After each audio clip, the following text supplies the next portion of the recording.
Welcome, everybody. Good Friday. It's April 12th, 2013. I'm Angie Bruss. Thanks for joining me for The Play, where we give you tomorrow's headlines today.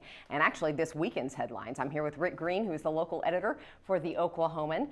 All right, well, 3 persons of interest were taken into custody in connection with a bank robbery Friday morning. Federal officials believe they could be related with other robberies as well. Rick, what can you tell us about this? Well, this is a pretty dramatic bank robbery this morning. In fact, in tomorrow's paper, there's going to be a really, I think, an award-winning picture of authorities taking one of the suspects into custody at gunpoint. And one of the officers has a gun right on his head, pointed right at his head. Wow. So what happened is a bank was robbed in South Oklahoma City early this morning. The suspects were at large for a while, but quickly authorities saw that they had crashed a car into a tree. Some nearby schools were put on lockdown. Those suspects were later all apprehended, and that concluded that event. But it was kind of a hairy moment there for some school kids. I bet. And for the authorities until they kind of got him under custody. Wow, it felt like reality TV. Yeah. All right, well, the Senate pushed past conservatives' attempt to block a new gun control measure on Thursday. Oklahoma senators were divided on the proposal, which would improve federal background checks. What do we know about this? Well, our 2 U.S. senators were divided on the issue of whether to advance this enhanced background check bill in the Senate to debate. And our Senator Inhofe voted against, and Senator Coburn voted to go ahead and advance it to debate. And this was quite a controversial thing for Senator Coburn. His Facebook just blew up after that with people really complaining. Some of the comments were obscene. And Coburn has responded today. He issued a statement saying, you know what? I'm going to do what's right and what I think is correct. And basically, that's my first job, my job 1. And that's his response to the criticism. Wow. Yeah, very controversial subject right now. Obviously, we hear both sides of the debate on gun control.